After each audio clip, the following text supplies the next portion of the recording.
Salut à tous et bienvenue sur Prandroid. On va faire la présentation du LG G Pro 2 qui est la suite logique du Optimus G Pro. Donc à nos côtés on a Coralie de LG qui va nous faire la présentation, enfin une démonstration de quelques fonctionnalités et nous résumer aussi quelques caractéristiques de ce dernier. Donc c'est une tablette, 5,9 pouces. Qu'est-ce que tu peux nous en dire dessus en fait? Alors en effet, le G Pro 2 est notre nouvelle tablette, donc c'est le 5,9 pouces. Il dispose en fait d'un quad-core, d'un processeur quad-core cadencé à 2,26 GHz. Okay. Donc on est sur du Qualcomm Snapdragon 800. Il embarque également une batterie très longue durée puisqu'on est à 3200 mAh. Et également la mémoire est de haut niveau puisqu'il va pouvoir enregistrer en 4K, on va le voir plus tard, donc c'est de 32 Go extensible en 16 Go. Ok. Donc tout d'abord on va mettre l'emphase sur l'ouverture en fait de G Pro 2 qui est le knock code. Donc c'est une amélioration du knock on. Okay. Donc là on passe de 2 étapes en une, c'est-à-dire qu'on va à travers un code en tapotant sur son écran déverrouiller son écran. Donc on n'a plus à tapoter, veiller et déverrouiller, tout se passe en une étape. Ensuite vous verrouillez l'écran en deux tapes. D'accord. Donc le knock code en fait on peut avoir plusieurs combinaisons différentes en fait, c'est ça? Absolument. Tout à fait. Il suffit juste d'aller dans les paramètres du téléphone, sur la partie écran, verrouillage de l'écran, et là vous retrouvez votre knock code. Vous n'avez qu'à composer votre tapotement d'écran, donc votre code tapoté. Donc c'est de 2 à 8 tapes. Et ensuite l'appareil l'enregistre. Vous avez bien entendu un pin backup en cas où vous avez oublié votre knock code. Ok. Le code PIN par défaut qu'on a configuré à la base. Absolument. D'accord. Ensuite, qu'est-ce qu'on retrouve côté photo? Est-ce que LG a fait des améliorations? Qu'est-ce qu'on a en plus au niveau des fonctionnalités, au niveau de l'appareil? Qu'est-ce que LG nous propose? Alors rapidement, on retrouve donc le même form factor du G2 qui a été le smartphone de l'année 2013 pour LG. Donc il est repris sur le G Pro 2. On retrouve bien entendu donc le Rear Key, c'est-à-dire ce petit bouton placé à l'arrière pour remonter, baisser le son et interagir en screenshot, etc. avec son smartphone. Le stabilisateur et donc la partie optique.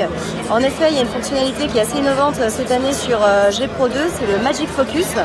On va pouvoir donc se rapprocher sur cette petite scène qui a été mise en place. Donc Magic Focus, vous y arrivez donc sur la partie caméra.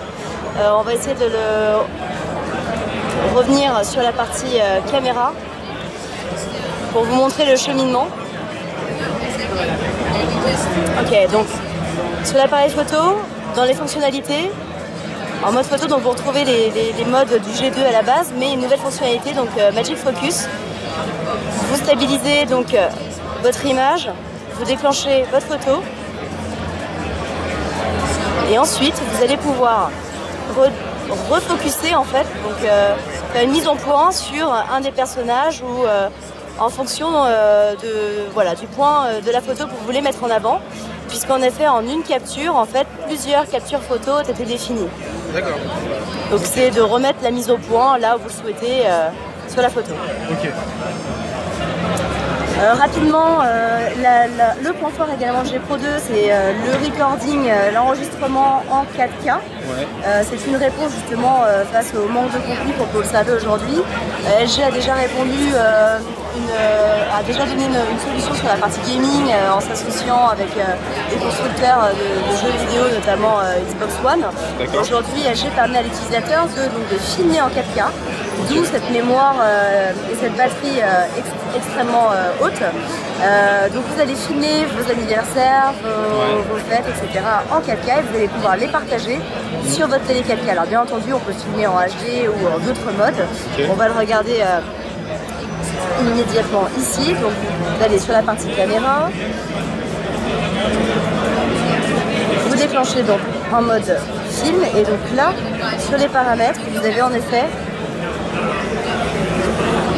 donc la partie UHD qui se situe ici, donc le 4K, et vous pouvez paramétrer bien entendu d'autres résolutions. Ok. Il y a aussi le mode slow motion, j'ai vu, à 120 images par seconde. Absolument, donc comme vous pouvez le constater, il vous permet en fait de filmer et donc de voir au ralenti 120 images par seconde. Donc vous avez un ralenti qui est extrêmement bien défini. Comme vous pouvez le voir sur cette vidéo, on est sur 30 images par seconde sur la gauche et on est sur du 120 à droite. Donc on voit vraiment le détail des mouvements. Slow motion de qualité, quoi. Tout à fait. Ok. Sur quoi peut-on terminer par rapport Pour finir, l'idée aussi c'était d'améliorer la partie caméra, donc avec un stabilisateur optique de haut niveau qu'on avait également sur G2. Et enfin, un flash très naturel qui va aider justement à rendre plus naturelle la qualité de vos photos et moins agressif comme on peut le voir sur certains smartphones. D'accord, ok. Au niveau du prix, la date de sortie, est-ce qu'on a des informations? Est-ce que c'est en cours de validation? Alors malheureusement, pour l'instant, le produit est destiné au marché asiatique. Okay. En Corée, il arrive en premier. Pour le marché européen, c'est encore en discussion, rien n'est confirmé. Okay. Donc je ne peux malheureusement pas vous donner une idée de prix pour l'instant. D'accord. Et la version Android, bien sûr, pour terminer, c'est KitKat. Et la version Android, absolument, dès sa sortie, toute nouveauté LG embarque le 4.4 KitKat. Okay. Donc ça, c'est aussi un point fort. Il sera au dernier Android, la dernière version Android. Exactement. Je te remercie.